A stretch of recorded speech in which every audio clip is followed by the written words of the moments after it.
With a name like Ferruccio Dante Michelangelo Benvenuto Busoni, it's no wonder the great pianist and composer brought so much to his music making. From his recital debut at age 8 until his death 50 years later in 1924, Busoni was regarded by his colleagues as a supreme pianist. Today, Busoni is best known for his transcriptions of music by Bach and for a wild two-piano piece called the Fantasia Contrapuntistica. But it was Busoni's elegies for piano that first caught the attention of American pianist Jeni Slotchiver. I can tell you that there was something familiar, synagogal chant, plain song, folk song, a Lutheran hymn, a fragment of Mozart, and that would draw me in to a very rarefied and special world.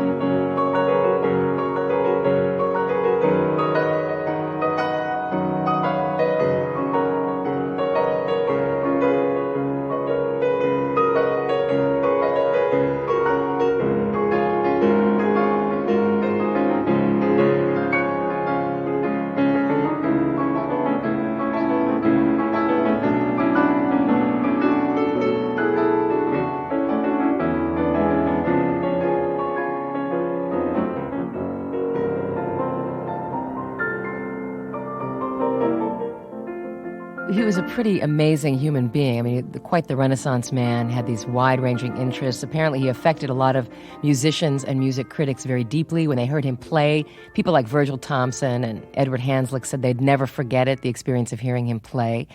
Perhaps it's surprising that he played that well and he also composed a lot at the same time. I mean, how much time is there in a day?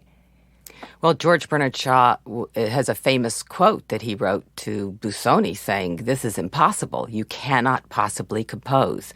To do one thing as well as you do, how can you do another?"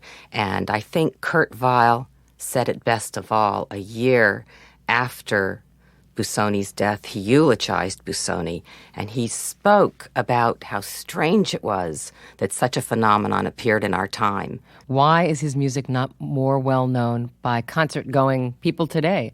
I think that it takes time.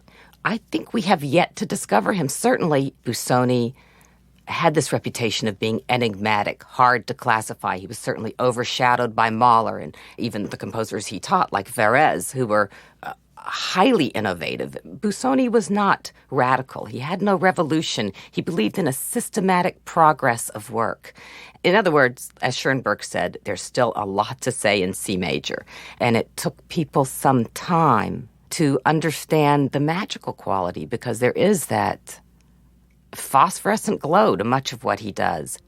If people do see Busoni's name on a program, they're likely to see Bach/Busoni. And in fact, on your program at the National Gallery in Washington, the transcription of the Bach, the Chaconne from the Partita No. 2, this is on the program. Let's listen to a little bit so we can talk a little bit about it.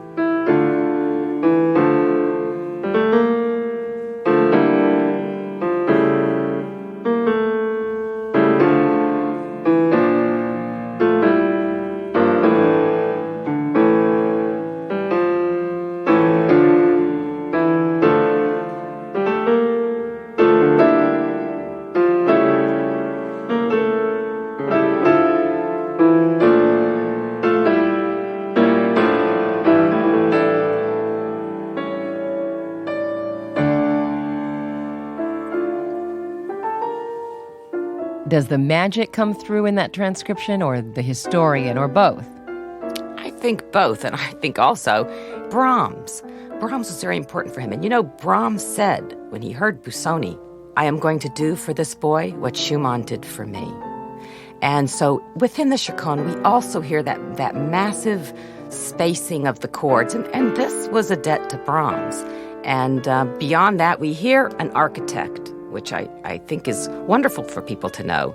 He studied architecture in great depth. Many of the times his pieces, he would draw a picture, an architectural rendering of the piece, as in the Great Piano Concerto or the Fantasia Contrapuntistica. Now the Chaconne, we hear that he conceptualized the space in which it would be performed. Jeni Slotchiver, he also did his own version of Turandot, not having anything to do with Puccini, but his own work based on the play. So this is the fourth elegy. Turandot's intermezzo, or the boudoir of Turandot, is actually the fourth elegy. Yes, and there's many wonderful stories told about this. I think, when people listen to it, the first thing they want to know is, why is Greensleeves there? The folk song Greensleeves, yeah. Right. The stories and the rumors are as many as you can count on 9 hands, but the most famous rumor is that he had mistaken it for a Chinese folk song, which we... Do you believe that? No, of course, it's not true. And Busoni, he was a great musicologist, as most people know. And he had traveled in England. He knew what Greensleeves was. But for the purpose of the elegy as well as the opera, he was really using the symbolism of the color green for rebirth, regrowth, and renewal.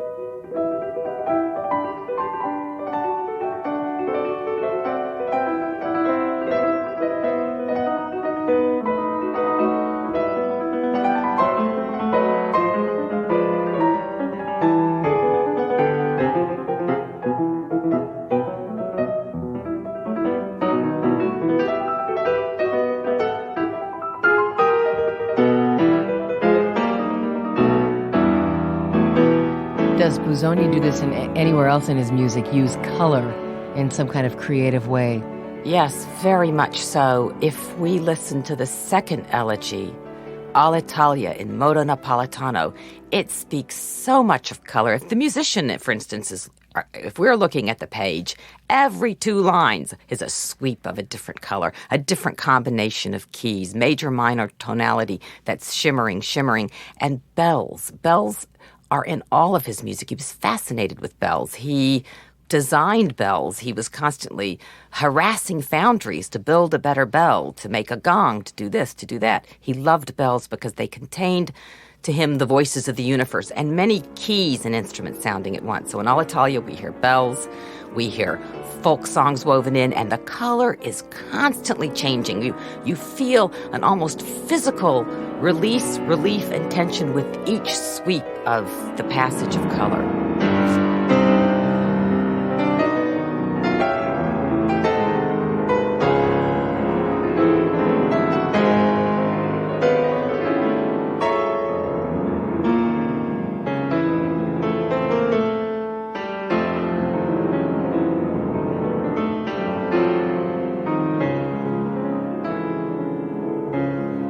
That's what I mean by magical. There's always that shimmer, and he's always taking us on a journey.